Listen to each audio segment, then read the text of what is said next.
to pay their loan obligation from different banks. Comments and observation. The committee knows the request of Mr. Rubin L. Villamor, General Manager of Filipinas Water Resources Incorporated, addressed to Honorable City Mayor Michael Rama, and considers the reason behind such request. After the review and perusal of pertinent documents relative to the request, this committee is of opinion that the request of the Filipinas Water Resources Incorporated is valid, which will not only help PWRI with their predicament, but will surely help this city add other water resources for the constituent of this city. It cannot also be denied that Cebu City is in dire need of other water resources, considering the present drought which the city is experiencing. Thus, it would be appropriate to allow PWRI to put up and invest pipeline outside SRP to sell 10,000 meter potable water per day to either MCWD or other commercial establishment along the way using SRP water source. And that's 005693, covered by TCT number 107-20 Cebu, upon the issuance of new TCT at Government Center. In Section 455 of the Local Government Code states that the city mayor will represent the city in all the business transactions and sign in behalf of all bonds, contracts, obligations, such other documents upon authority of Sangguniang Panglungsod.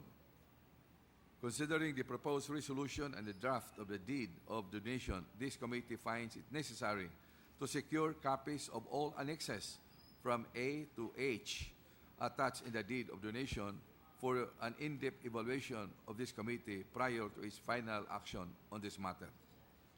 Recommendation resolved to approve this committee report. Resolved finally to authorize the Board Secretary to the Sangguniang Panglungsod to furnish copies of this report to the proponent, Supreme Court, and other concerned parties for their information and reference.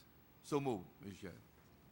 There's a motion of Member Angeles, seconded by Member Cuenco. Discussion, objection, there being none, the motion is carried.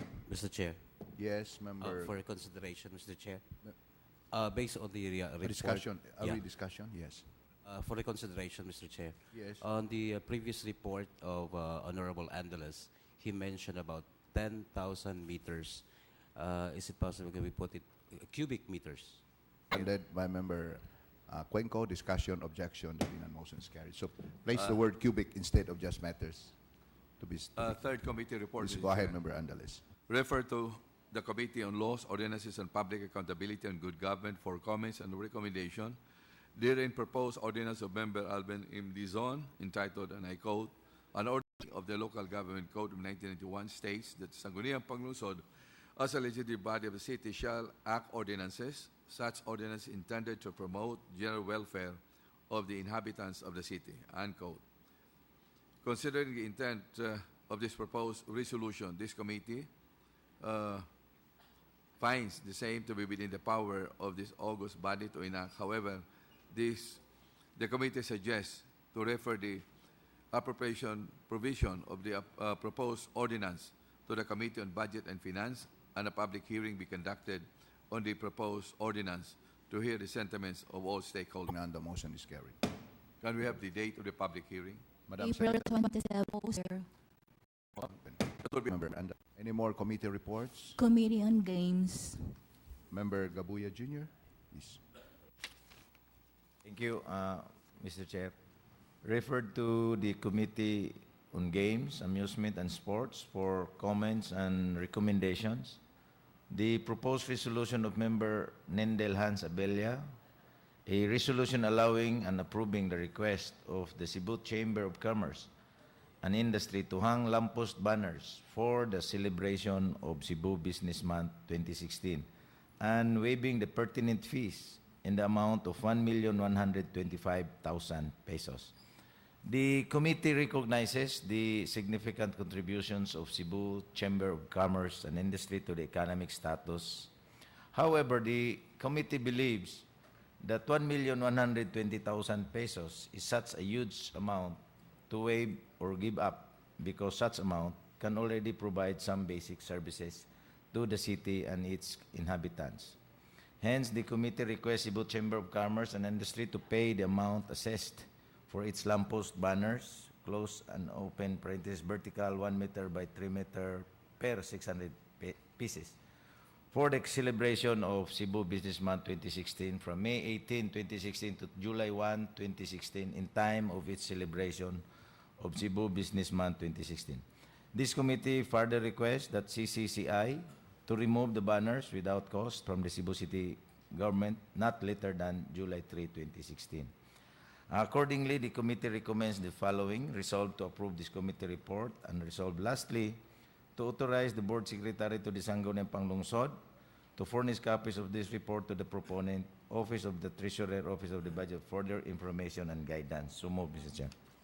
There's a motion of Member Gabuya Jr., seconded by Member Osmeña. Discussion, objection. There being none, the motion is carried.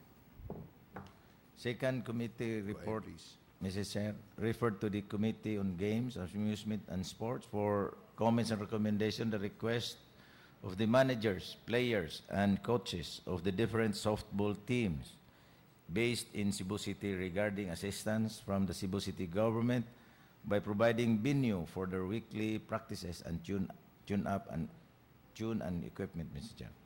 The committee have long felt and understood the predicament of players and coaches of the different softball teams in Cebu City and all other sports enthusiasts. In fact, all the members of this committee have already manifested their support to provide all sports disciplines an appropriate venue when they all approved the ordinance, an ordinance designating 106,700 square meters taken from the South Road properties, particularly known as Lot Number 7, exclusively earmarked for Cebu City's one sports hub.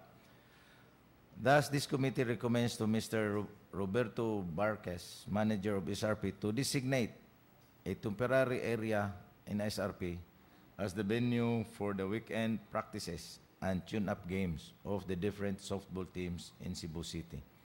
Accordingly, this committee recommends the following: to resolve to approve this committee report, and second, resolve lastly to authorize the board secretary to Sangguniang Panglungsod to furnish copies of this report to Mr. Roberto Barquez and Mr. Ernie de la Serna, Marlon Cabrera, and Santino Ladisla for their information and guidance. So moved, Mr. Chair. There's a motion of Member Gabuya Jr., seconded by Member Safra. Discussion, objection. There being none, the motion is carried. I have one ad hoc. Ad hoc committee I'll just report. Go ahead. continue. Member. Referred to the ad hoc committee for PAGCOR funds for comments, recommendation, and prioritization, the proposed resolution of Member Maria Nida Cabrera. Resolution to charge against PAGCOR funds the amount of 534,000 pesos to cover the cost of cooperative training program for 2016. I will just go directly to the third Go ahead, paragraph, please. Mr. Chair. Hence, the committee finds that the Cooperative Training Program 2016 falls within the guidelines for the handling and disposition of PAGCOR funds and the amount of 534,000 pesos to cover the cost of the said training shall be charged to PAGCOR funds with balance available for prioritization among to the 47,731,747 pesos as of February 29, 2016. Accordingly, the committee recommends the following. Number one, resolve to approve this committee report. Resolve lastly to authorize the board secretary to the Sangguniang Panglungsod to furnish copies of this report to the offices of the proponent, City Budget Officer, City Treasurer, and Cebu City Cooperative Development Council for their information and guidance. So move, Mr. Chair. There's a motion of Member Gabuya Jr., seconded by Member Zafra. Discussion, objection. There being none, the motion is carried. Member Mr. Chair, Cabrera, please. considerations. Reconsideration? Yes, Yes. Mr. Chair. With corollary, corollary Corollary motions. Okay. Corollary motion, Member Cabrera. With a favorable endorsement from the chairman of ad hoc chair, moving for its approval, Mr. There's a Chair. motion for approval, Member Cabrera, seconded by Member Gabuya Jr. Discussion, objection. There being none, the motion is carried. Any more committee reports, Madam Secretary? Let's proceed now to the next order of business as we move Item on. H, completion of the business unfinished during the previous session. Item 1, proposed resolution of Member Tumulak. Member Tumulak, please. Yes, thank you, Mr. Chairman. Moving for its approval. There's a motion for approval on Member Tumulak's resolution, seconded by Member Abelia. Discussion, objection. Discussion, Mr. Chair. Discussion, Member Andales. Actually, we are not. I'm not against giving out assistance to the victims of fire, but I just want to know how much do we give financial assistance to the victims of fire per family or individual? Yes, thank you, Honorable Angeles. Based on the documents submitted by the DSWS, each fire victim received 10,000 pesos per family. Per household. family. How about the goods, rice, what are construction materials? Usually, appropriate for fire victims.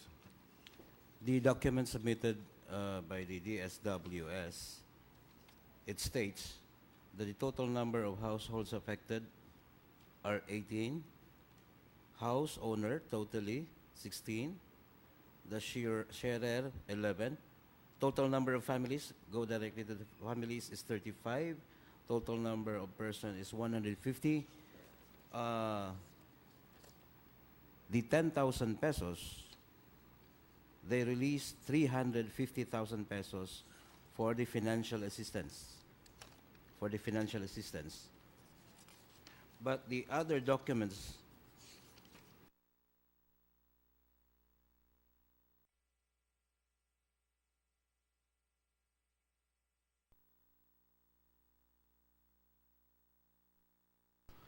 $123,420. Relief goods, 126,800. Submitted by Dr. Esther Concha, head of the SWS.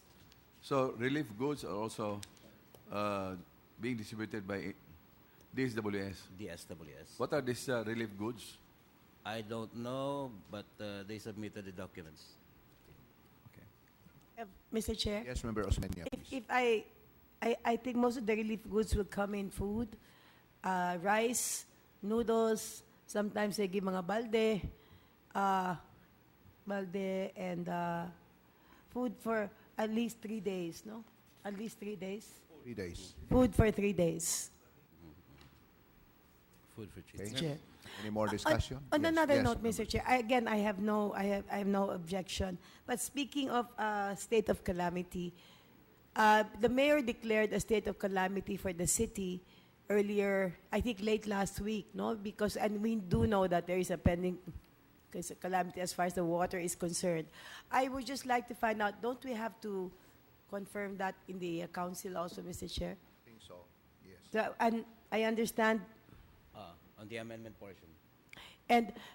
But before that, Mr. Chair, on March 16 of this year, we had already declared a state of preparedness as requested by Member Philip Safra in the resolution that he sponsored in preparation, in anticipation for what is happening now. And perhaps, I mean, maybe this is a request for Member Safra to explain to us either now or even later what has happened since then. What were the steps taken to prepare for the calamity that we are now declaring in the city? Thank you, Mr. Chair. Member Thank you, Mr. Chair. I think what the mayor has declared is placing the city under state of emergency. I don't know how does it differ to state of calamity. As to the resolution which I have sponsored, declaring the entire city in the state of preparedness, we are now almost done in the collating of the data from the respective barangays jointly with the Cebu City Disaster Risk Reduction and Management Office as to the needs and the status of the water levels and everything here, especially in the mountain barangays. Then we have our series of meeting last week twice already, and I identify all the possible agencies and associations or companies that can be of help to us. And this afternoon, we'll finalize with the schedule of water rationing if there is really a need. So we inventory all the tanks, hoses, drums, and everything, Mr. Chair. Mr. Chair, Yes, Member Osmeña. may I then request Member Safra to submit to this council the results of all your consultations, preparation, and actions as far as the state of preparedness is concerned, because it's taking so long to prepare. We're already in the state of emergency. And we also do know that some of the barangays themselves, on their own volition, using the financial assistance given to them, have already purchased their own barrels and hoses. No? So there may be duplication. Plus the fact that we had already released 11 million in funds to purchase barrels and hoses even late last year, of which we still have no liquidation or a list of the distribution. So please take that into account when you present your report. Thank you, Mr. Safra. Thank you, Member Osmeña. noted, Please, Mr. Member Chair. Safra. Yes, Mr. Chair. Any more? Member Safra, I'm sorry. Any more Yeah, discussion? Mr. Chair. Yes, Member Andales, then Member Arcilia, then Member Cabrera. I just want to be clarified here that the mayor cannot declare publicly that there is a state of calamity as far as Cebu City is concerned. It should be the city council. I do not know also whether the mayor can proclaim state of emergency because we don't know what is the basis. And in case there is a state of emergency, I mean, the council should be informed. It should be the council that will declare upon the request of the members of the city council to declare the same. Thank you, Member Mr. Chair. Andales. Let's hear from... Mr. Chair. do you want to react on that? Yes, Yes, Mr. Chair. reaction, then Member Arcilia. The Cebu City Disaster Risk Reduction Management Council is under the supervision of the mayor. So the mayor has the power to declare state of emergency or preparedness based on the documents submitted by respective departments or concerned agencies or the barangay itself, Mr. Chairman. So just yesterday, I received the documents. I received also a copy furnished coming from the City Agriculture, from the Research and Planning Division of the Cebu City Disaster, justifying the declaration of a state of emergency by our mayor. I think Mr. Chair. any declaration can be made, but for purposes of disbursing public funds, I think, Yes. in connection with that emergency or calamity, there is a need for a council resolution. Yeah. Okay. Mr. So, Chair. member, yeah, let's hear from Member Arcilia, then Member Cabrera. Thank you, Member Mr. Arcilia. Chairman. Just only a query to Member Tumolak, Mr. Chairman. Is this ordinance will be used in charging to calamity funds? Are we using this resolution in charging to calamity As funds? of the moment, we haven't yet received any request coming from the different agencies or departments of the city. But for the record purposes and documents, we have some proof that we have to declare. As of the disbursement of funds, not yet, Mr. Chairman. That's why I'm asking these clarifications, Mr. Chairman, because in the resolving clause states here that the Cebu City government extend the necessary assistance to the affected families using available resources of the city subject to the usual accounting and auditing procedures. That's why I'm asking, Mr. Chairman, because based on this resolution, Mr. Chairman, there is no enough amount of how much we spend for this declaring as calamity in this area, Mr. Chairman. Yes, thank you, Honorable Arcilia. Again, the Disaster Council not yet received any request for disbursement of funds, We're just waiting for the request. And besides, this request should be passed through the Disaster Council before its approval. So, Mr. Chairman, can I ask Member Tumulak to delete the resolving clause? Because it states here we can use... Wait, are you talking on the proposed resolution, Honorable Yes, Arcilla? Mr. Chairman, the resolving clause extend Well- the necessary assistance to Well- the affected families using the available resources. So, for me, Mr. Chairman, available resources means we can already use the calamity funds. Wait, Mr. Chairman, Honorable Arcilla, I thought we were talking about the issue that was being raised by Honorable Osmeña and in regards to water crisis. He's talking, Mr. Chairman, on the fire incident of Dolho. Yes, Mr. Chairman, because we are discussing this resolution, Mr. Chairman, as of now. Yeah. We can still utilize sa Dolho fire incident. Dolho fire ni kang Honorable Arcilla. Dili ni sa regards to water. That's why, Mr. Chairman, because for me, Mr. Chairman, we will first declare Dolho in the state of calamity. Then we will erase the resolving clause. The Cebu City government extend the necessary assistance to the affected families because we don't have yet the figures. It can be abused, Mr. Chairman, of using the calamity funds. Member Tumulak. But the SWS already submitted the documents, Mr. Chair. Mr. Chair, just to resolve Member Gaboy. the issue, Mr. Chair. On the resolution submitted by Member Tumulak, it stays here 6.8 million. So that is the, I think, the amount to be, no? So if this is not the amount, Mr. Chair, I think Member Arcilla has the point, Mr. Chair. Nga, the amount to be reimbursed should be reflected on the resolution itself. To be specific, I To be think what's the specific. Member Arcilla wants the detail. Okay. Yes. Well, doon na lang kami sipet siguro ni Mr. Chair. The request is 840. 1,000. 840,000. 840,000. So just amend the resolution, Mr. Chair. So- Minor amendment, Mr. Chair, on the resolution. Mr. Not Chair. 6 million. Not 6 million. No, that's It's just 840,220. Mr. Chair. Mr. Chair. Mr. Chair. Member Cabrera. I think this resolution, Mr. Chair, only mentioned the estimated property damage on that area, Mr. Chair. But in terms of the utilization of fund, that's why I raise my hands also, Yes. because I would like to clarify on the issues of the assistance given to the affected families. There are only 16 18? structure owner. 18. 18 Yes.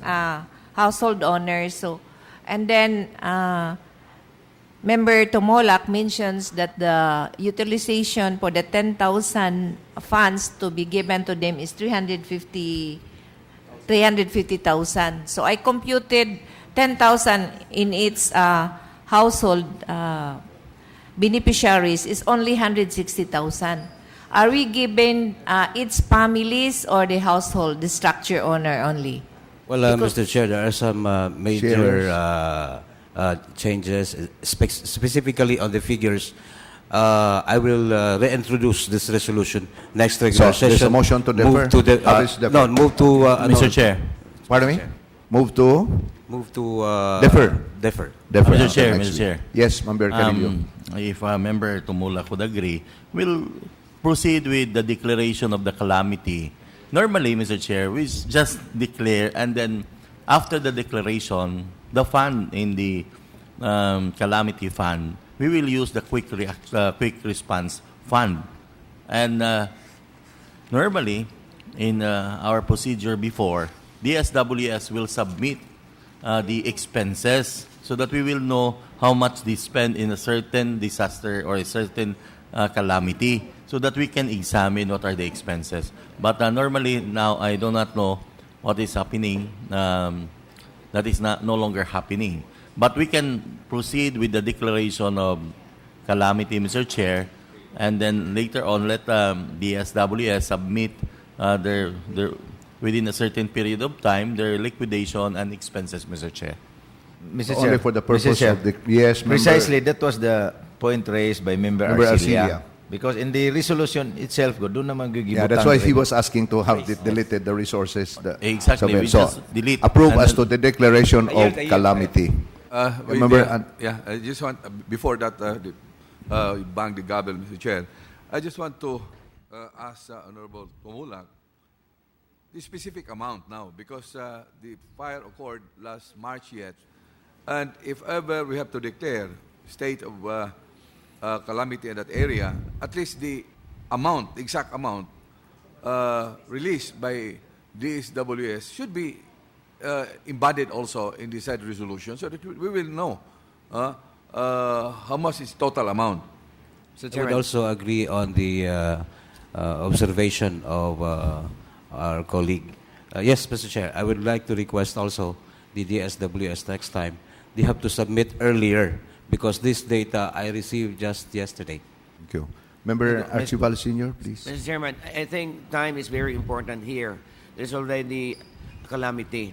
Could I just request Councilor Tumulak to defer this for until the last portion of the agenda, Resolution. so that he can always ask the DSWD to give the documents and the amount, because for me this is very important. Another week would be another delay. So I move that Deferred. this motion, Mr. Chairman, that the resolution of Councilor Tumulak will be discussed after the last portion of the minutes, so that it would be finalized, Mr. Chairman. So move. Defer until you should have submitted the No, requirements. the last agenda. Later on. Have it presented Today. later. Thank you. Thank you, Member Archibald Chair. Senior. Yes, Member Osmeña. No, again, I'm just going back to the state of preparedness. In the resolution itself, as sponsored by Member Safra, he himself says that resolved further that the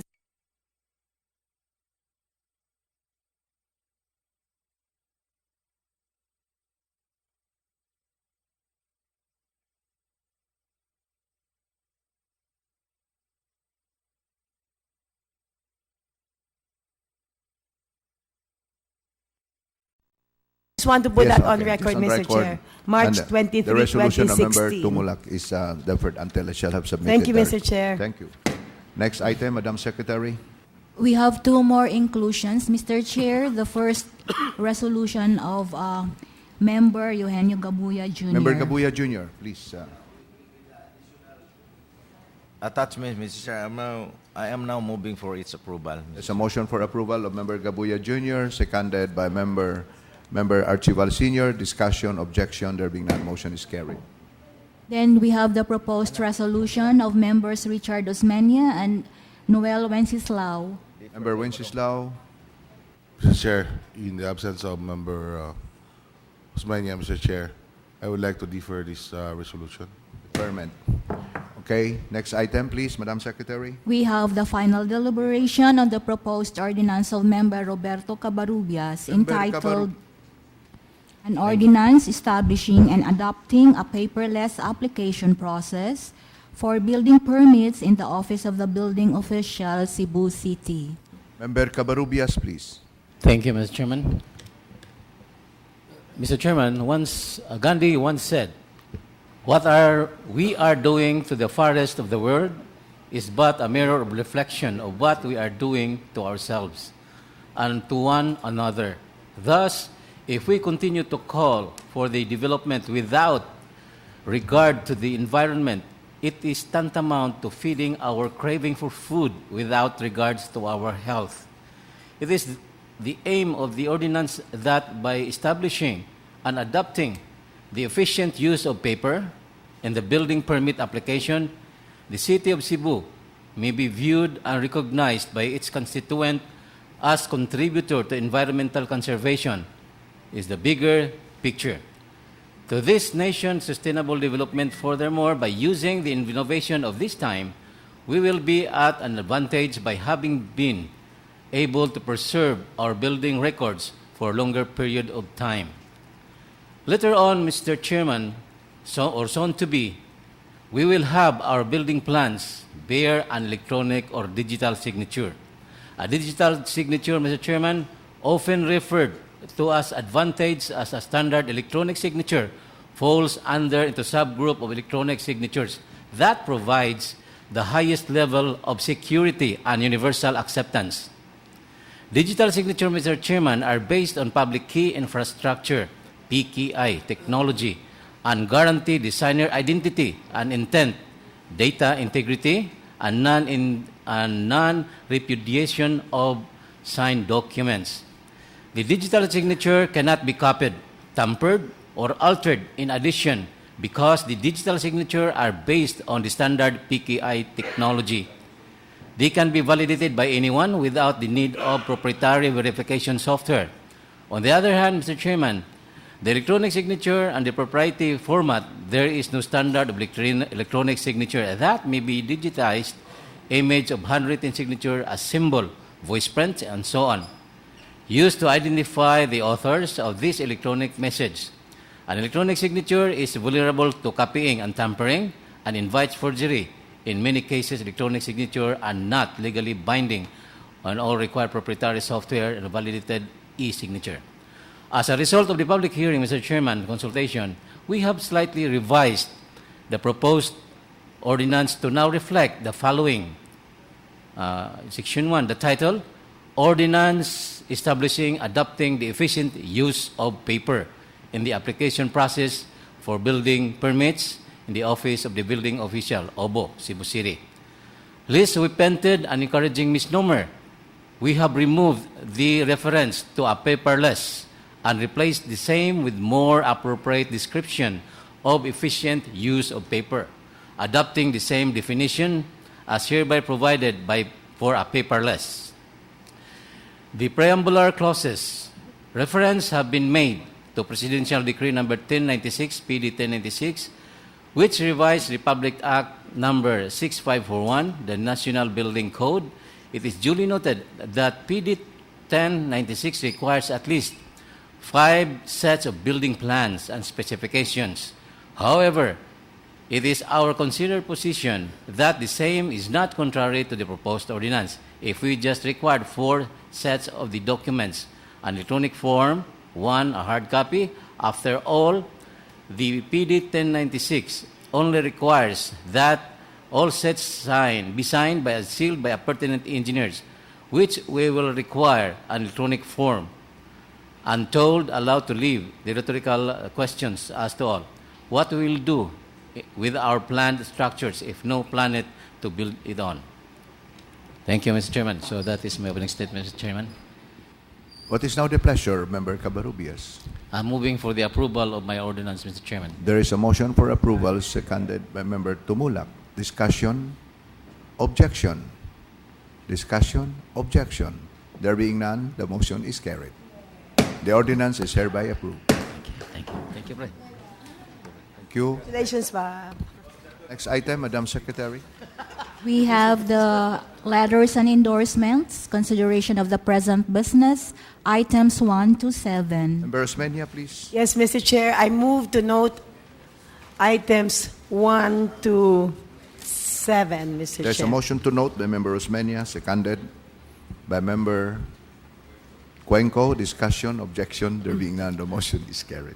On item 1, Mr. Chair, Go ahead, please. I move to refer this to the SP Secretariat for posting and issuance of a certificate that the said application has been posted, Mr. There's a Chair. motion to request the Secretariat, seconded by Member Cuenco. Discussion, objection.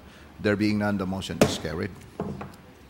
On item 2, Item 2, on letters A and B, A and B. I move to refer this back to the proponent, Mr. Chair. Referral to the proponent, seconded by Member Archival Senior. Discussion, objection. There being none, the motion is carried.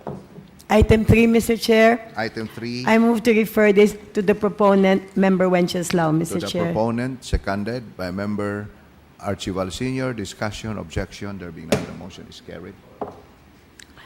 And on item 4, Mr. Chair, Item 4, I move to refer this to the proponent, Mr. Chair. to the proponent, seconded by Member Archival Senior. Discussion, objection.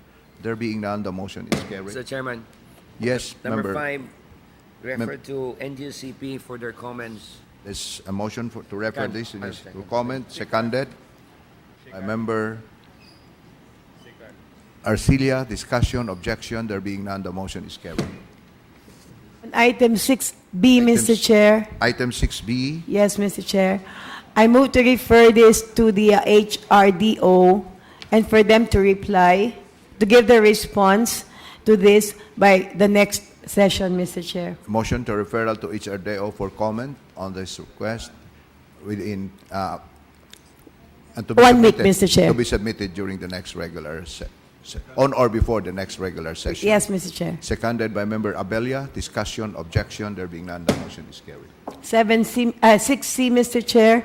Yes. I move to refer this to the ad hoc, Referral- PAGCOR ad hoc committee, Referral Mr. to Chair. the ad hoc committee on PAGCOR, seconded by member Archival Senior. Discussion, objection, there being none, the motion is Mr. carried. Chair, just move for reconsideration item 2A, Mr. Chair. Item 2A, reconsideration, seconded by member Hapson. Discussion, objection, there being none, the motion is I carried. would like also to refer this to the Committee on Laws, Mr. Chair, On, on item 2A. there's a motion to refer also this to the Committee on Laws, seconded by member Hapson.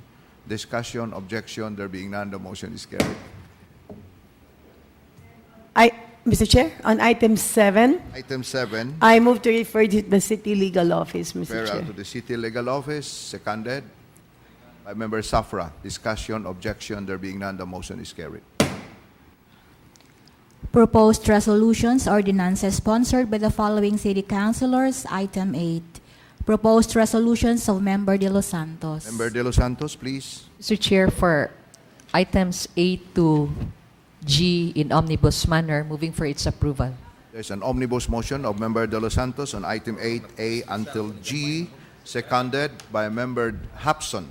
Discussion, No CAF has been submitted, so if it can be approved on the provision that a CAF be submitted, Mr. object to the Chair. member De Los Santos, would you yield?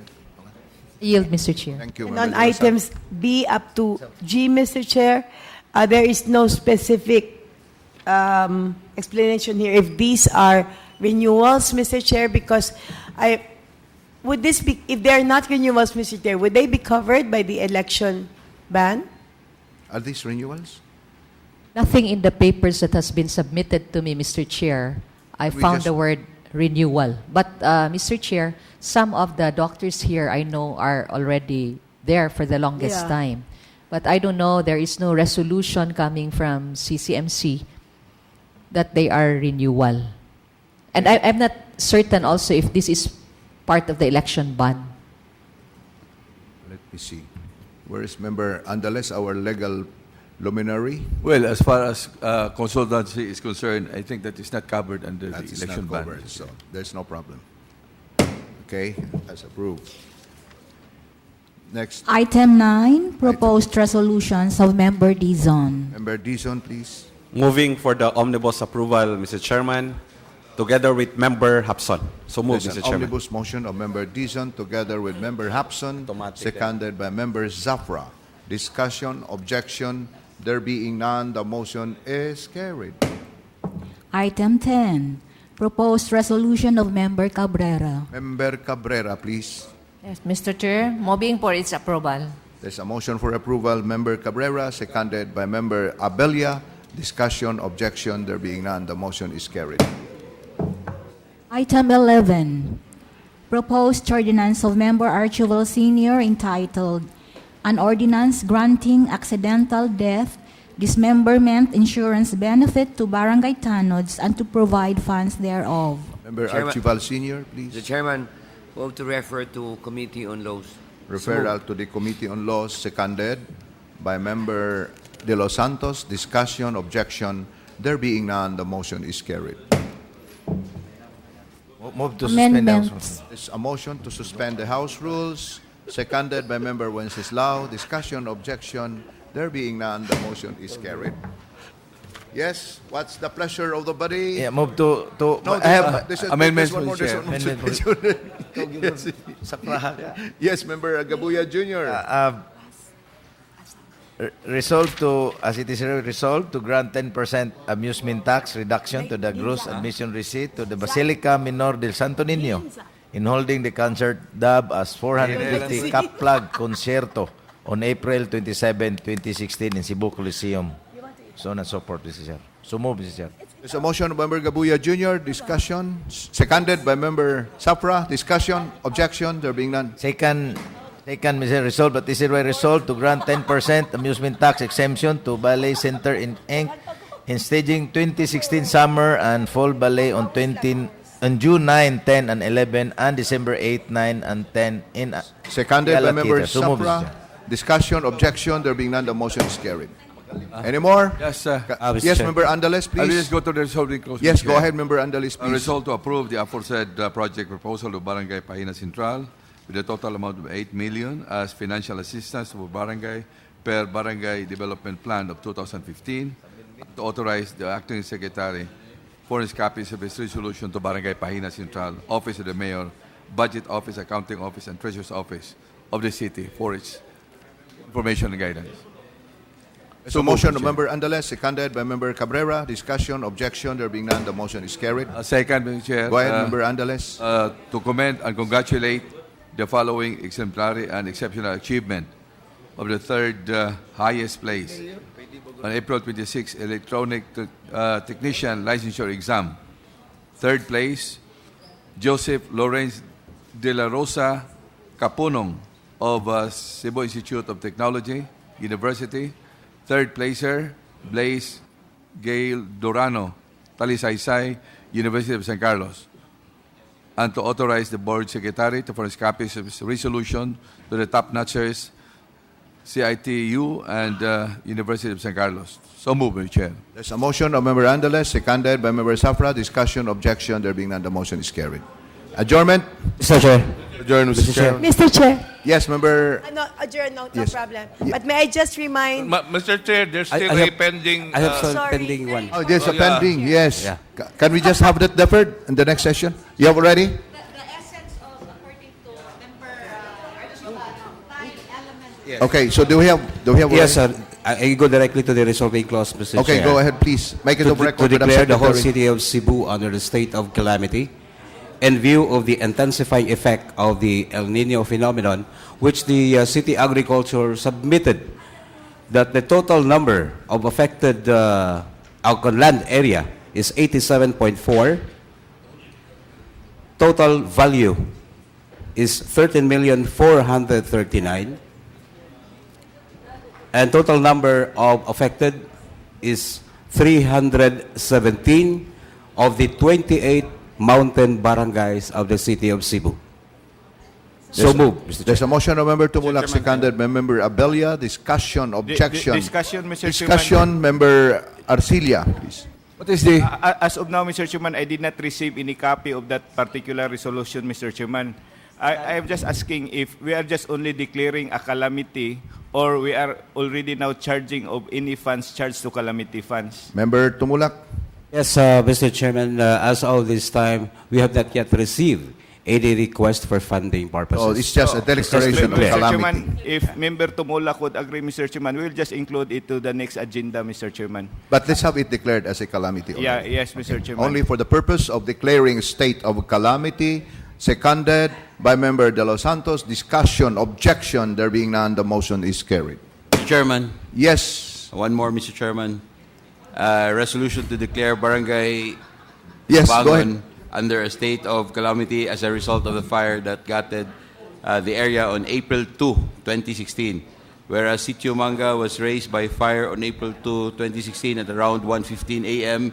in the morning, and whereas about 6 houses were gutted down in the fire, affecting 30 families with a total of 131 individuals. Therefore, in view of the foregoing, the following resolving clause: resolved to declare Barangay Labangon under a state of calamity as a result of the fire which gutted Sitio Manga on April 2, 2016.